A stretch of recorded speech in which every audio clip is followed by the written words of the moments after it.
You know that feeling when you're trying to fall asleep, and the harder you try, the more awake you become? That's exactly how most people live their entire lives, pushing, forcing, controlling every little thing.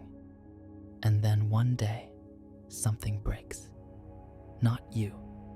Something in how you see everything. You stop pushing, and that's when life starts moving. I'm talking about trust. Real trust. Not the kind where you cross your fingers and hope things work out. I'm talking about something deeper, something that changes how you walk through your days. Most of us were taught that life is a battle. You fight for what you want. You control outcomes. You make things happen. And sure, that works sometimes. But have you noticed how exhausting it is?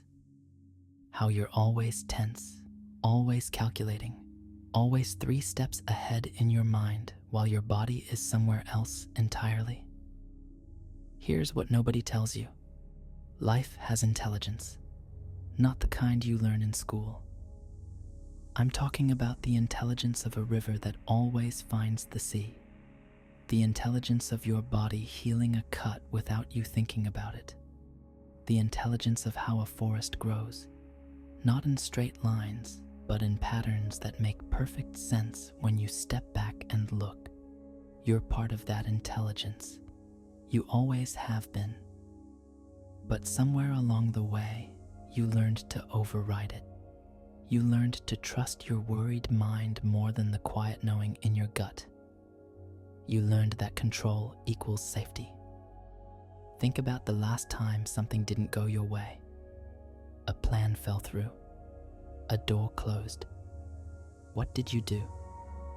If you're like most people, you probably tried to force it open again. You strategized. You worried. You lost sleep. And maybe, eventually, you got what you wanted. Or maybe you didn't. But here's the question nobody asks. What if that closed door was life redirecting you towards something better? What if your plans falling apart was actually things falling into place? I know how that sounds, like some greeting card philosophy. But stay with me. There's a difference between being passive and trusting the flow. Passivity is giving up. It's sitting on your couch eating chips and saying, the universe will provide.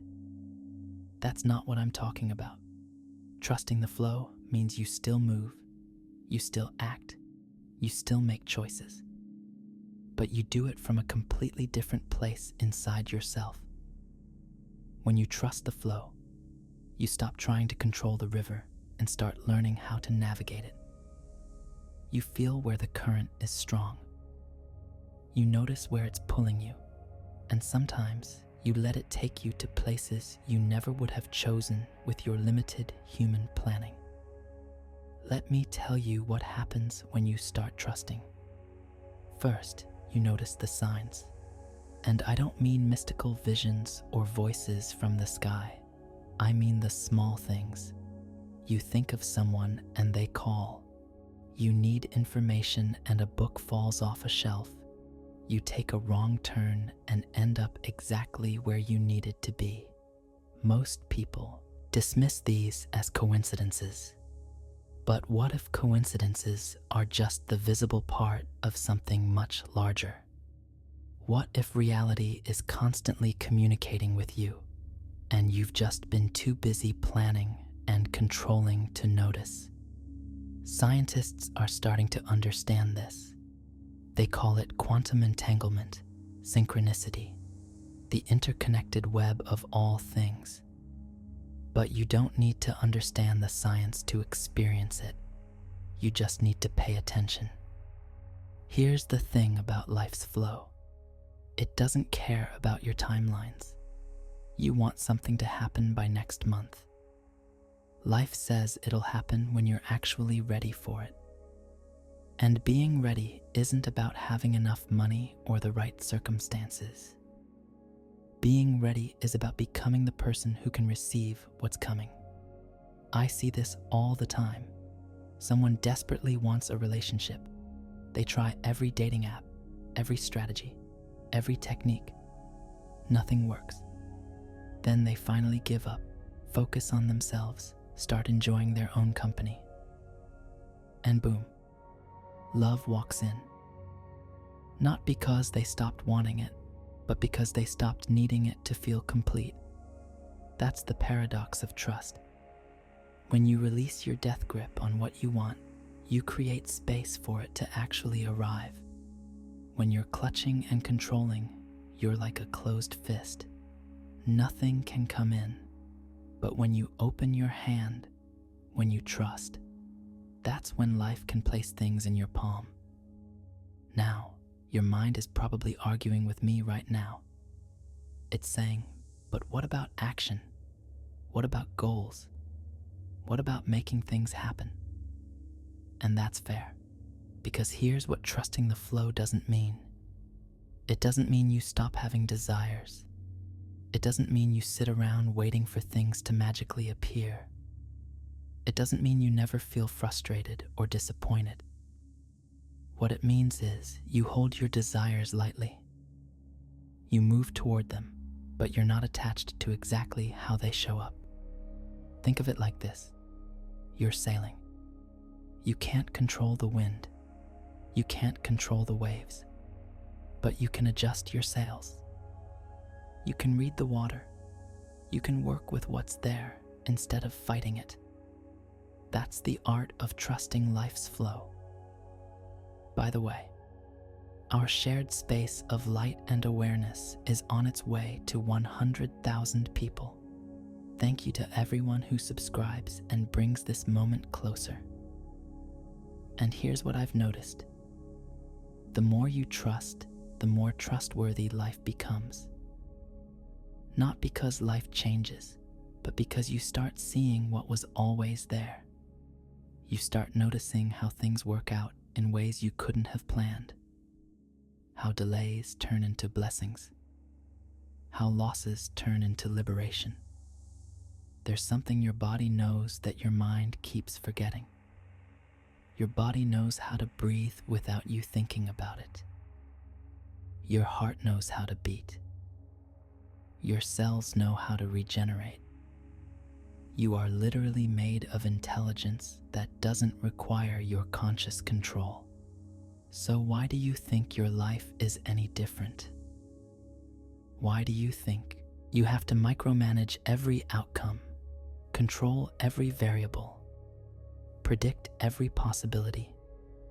What if the same intelligence that grows your hair and digests your food is also orchestrating the events of your life? I'm not saying everything that happens is good. Bad things happen. Painful things happen. People leave. Dreams die. Plans crumble. But even in those moments, there's a current moving. And sometimes the worst thing that ever happened to you is what finally broke you open enough to let something real in. Trusting the flow doesn't mean you're happy about everything. It means you stop adding suffering on top of pain. Pain is what happens. Suffering is the story you tell about it. The resistance. This shouldn't be happening. The endless mental replay of how things could have been different. When you trust the flow, you feel the pain. Fully. Completely. But you don't make a home there. You let it move through you like weather. You know that this too is part of the current, taking you somewhere you can't see yet. Let me tell you about resistance. Real resistance. Not the productive kind that builds muscle. I'm talking about the mental resistance that drains your energy and changes nothing about your circumstances. You're stuck in traffic, late for an important meeting. You can feel your shoulders tensing, your jaw clenching, your mind spinning stories about what this means, what people will think, how this will affect everything. That's resistance. And it doesn't make the traffic move faster. It just makes you suffer more. Or you're waiting for test results, medical, financial, whatever. and your mind is churning through every possible bad outcome, planning for disasters that haven't happened, trying to prepare yourself for pain that isn't here yet. That's resistance too, and it doesn't change what the results will be. It just steals your peace in this moment. Here's what trust looks like in those same situations. You're in traffic. You notice the tension. You breathe. You accept that this is what's happening right now. Maybe you call ahead. Maybe you put on music you like.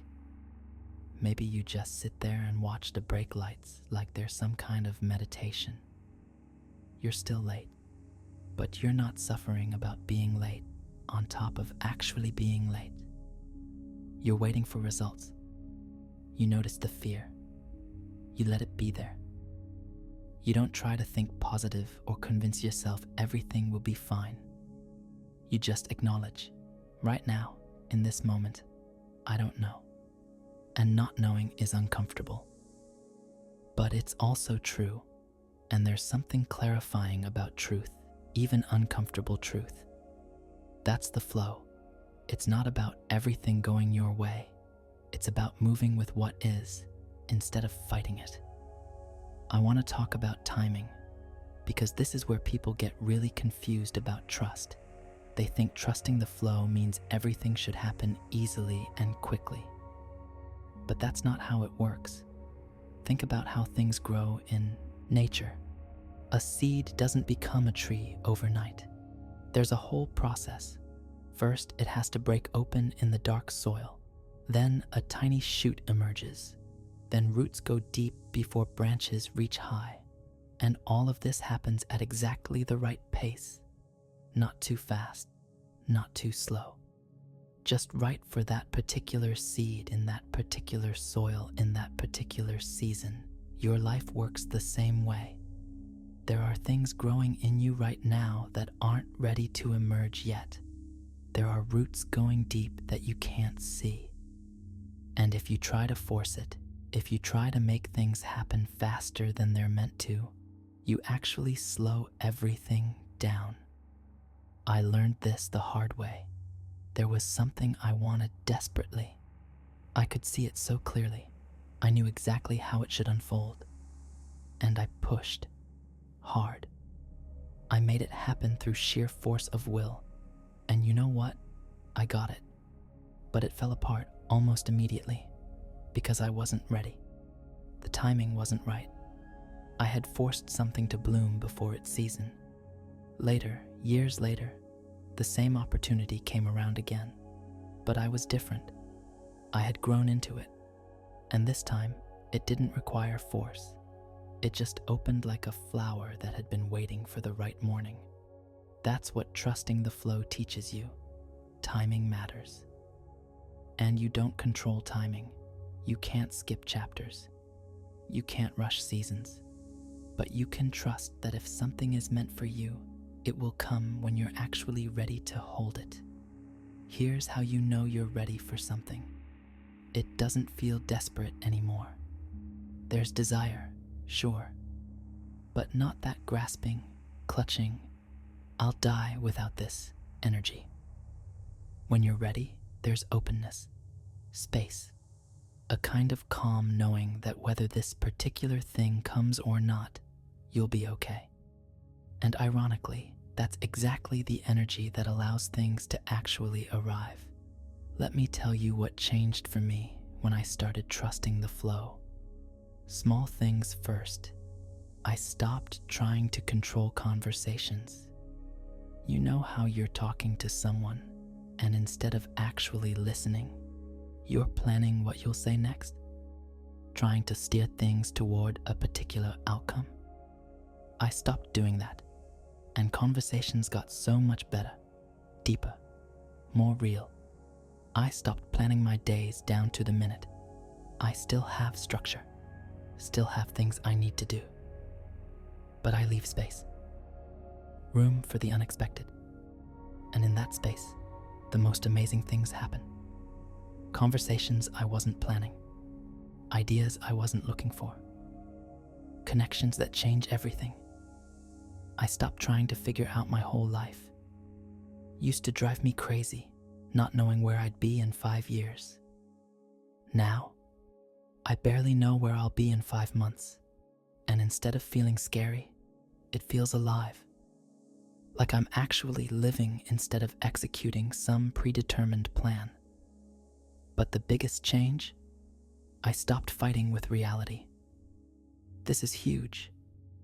Most of our suffering comes from arguing with what is. This shouldn't be happening. They shouldn't have said that. I should be further along. Life should be easier. Should. It's all resistance, all fighting with the flow. When you trust the flow, you stop shoulding all over yourself. You see what is. You accept what is. Not in a defeated way, in a clear way. From that clarity, you can actually respond. You can move. You can change what can be changed.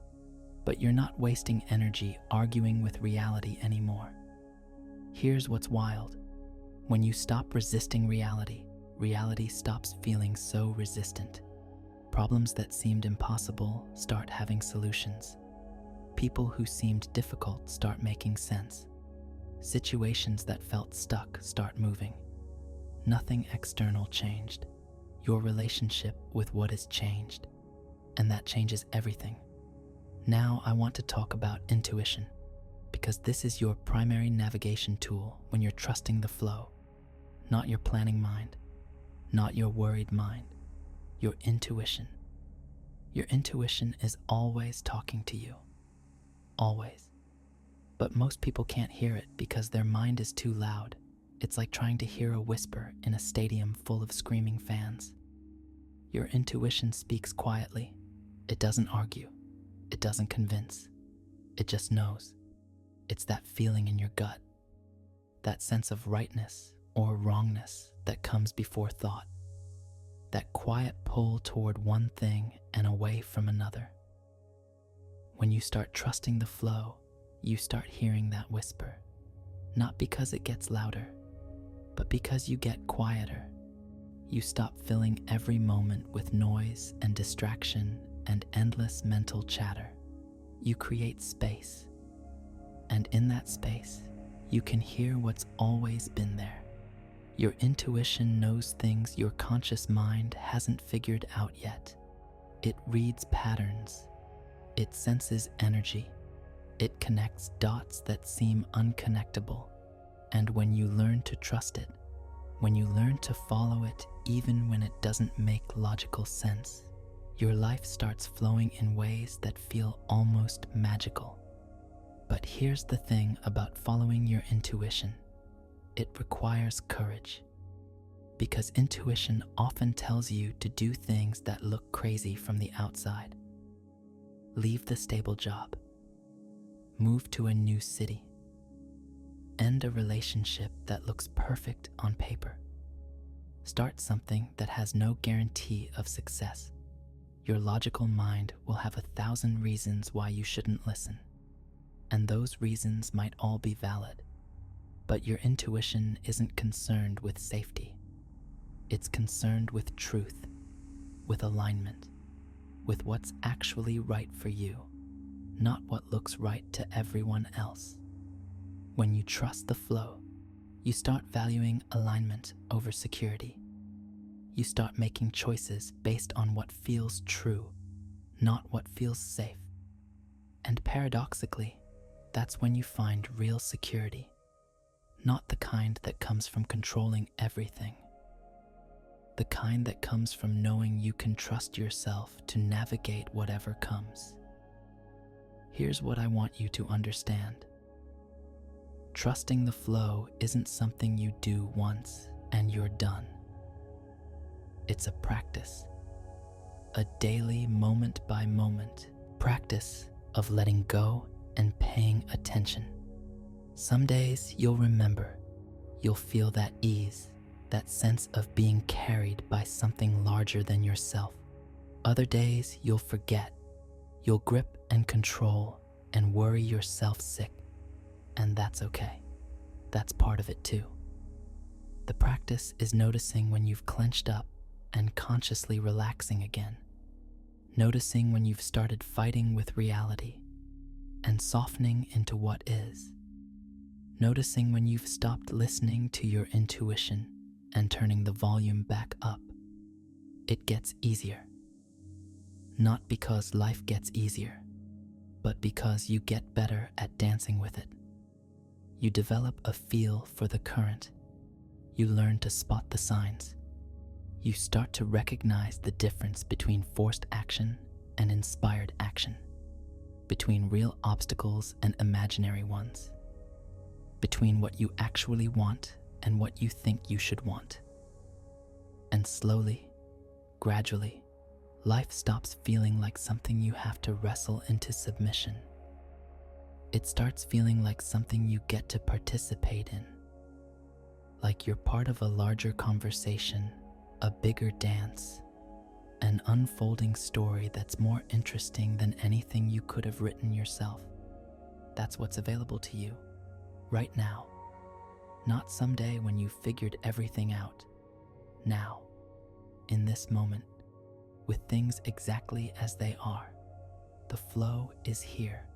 It's always here. You just have to stop fighting long enough to feel it. If this video changed something in you, write in the comments. I trust the flow. Write it as your promise to yourself. Nobody